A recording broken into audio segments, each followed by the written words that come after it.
Welcome back to Speak English Like a Pro.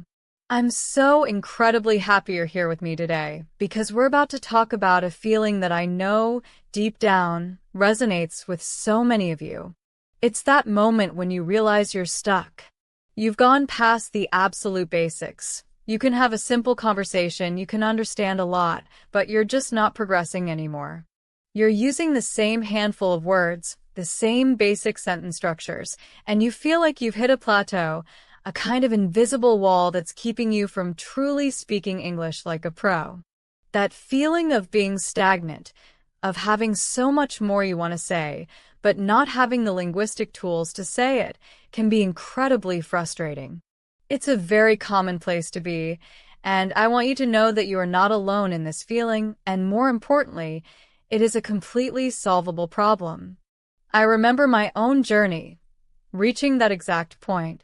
I could say, I am happy, or I like this, but I wanted to express deeper feelings. I wanted to say, I'm absolutely thrilled about this, or this really resonates with me. My brain knew what I wanted to say, but my mouth only had the most basic vocabulary available.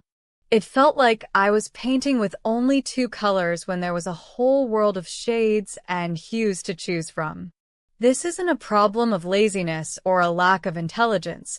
It's a natural part of the learning process that requires a deliberate shift in strategy to overcome.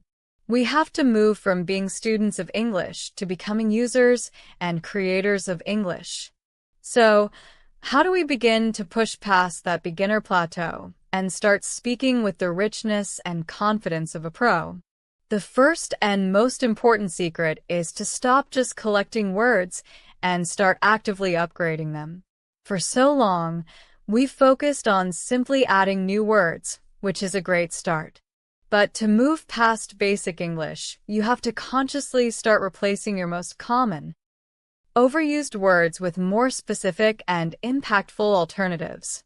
Think about your 10 most used adjectives, words like good, bad, happy, sad, big, and small. For the next week, challenge yourself to find one or two more powerful synonyms for each of those words. Instead of good, try to use excellent, wonderful, or fantastic. Instead of big, try massive, enormous, or substantial.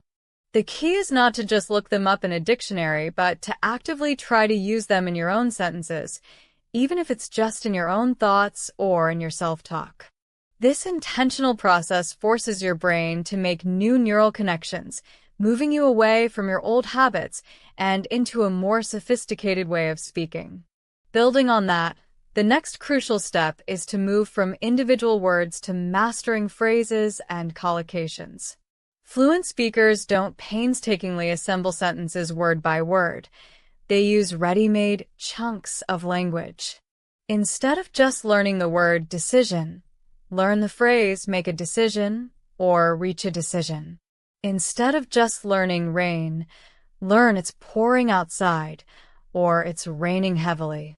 These are called collocations, and they're the glue that makes English sound so natural. When you learn these phrases, your brain can retrieve them as a single unit, which drastically speeds up your speech and makes it sound far more authentic. The key to learning them is to not just read them, but to hear them in context. Listen to how native speakers use them in podcasts, TV shows, or even in casual conversation you might overhear. Then, steal those phrases. Practice using them yourself, even if it's just with your phone's voice recorder. Then, to truly break free from the beginner stage, you must change your listening practice from passive understanding to active, engaged analysis. You've likely spent a lot of time listening to English, which is great for comprehension. But to get to the next level, you need to listen like a detective. Pay close attention to how native speakers use idioms and phrasal verbs. For example, instead of I gave up, you might hear I threw in the towel. Instead of I am busy, you might hear I'm swamped. These idiomatic expressions are what gives English its color and personality. When you hear one, stop and think. What does that mean? How is it being used? And then, a truly powerful step is to try and explain the meaning of that idiom in your own words. This deepens your understanding and makes it much more likely that you'll remember it and, eventually, use it yourself.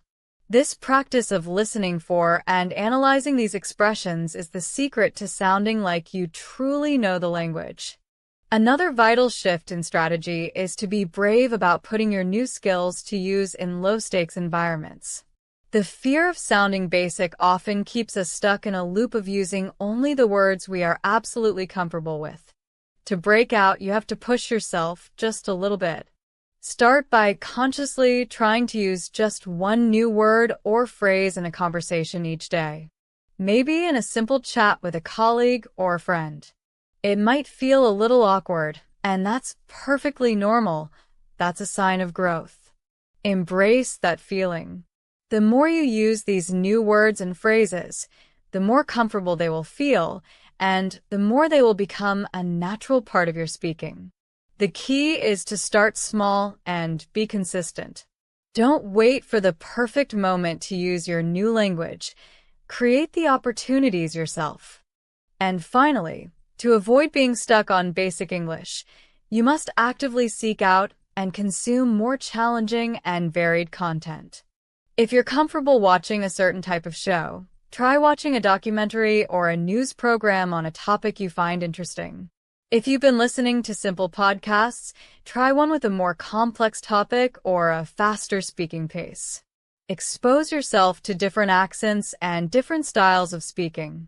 This continuous challenge to your listening comprehension will force your brain to grow, to absorb more advanced vocabulary and more complex sentence structures naturally, which will, in turn, make your own speaking richer. It's like feeding your brain with more sophisticated ingredients so that your own cooking, your own speaking becomes more delicious and complex. So, my friends, getting unstuck from basic English isn't about some secret trick. It's about a series of deliberate, consistent, and courageous actions. It's about consciously upgrading your vocabulary, mastering phrases and collocations, listening like a detective, and bravely putting your new skills to use. You have all the power within you to break through that plateau. You just need to change the way you play the game. If this conversation resonated with you, if it gave you a fresh perspective on how to get unstuck, please give this video a big thumbs up, share it generously with anyone else who might be feeling this way, and of course, make sure you hit that subscribe button if you haven't already, so you don't miss any more powerful insights from Speak English Like a Pro.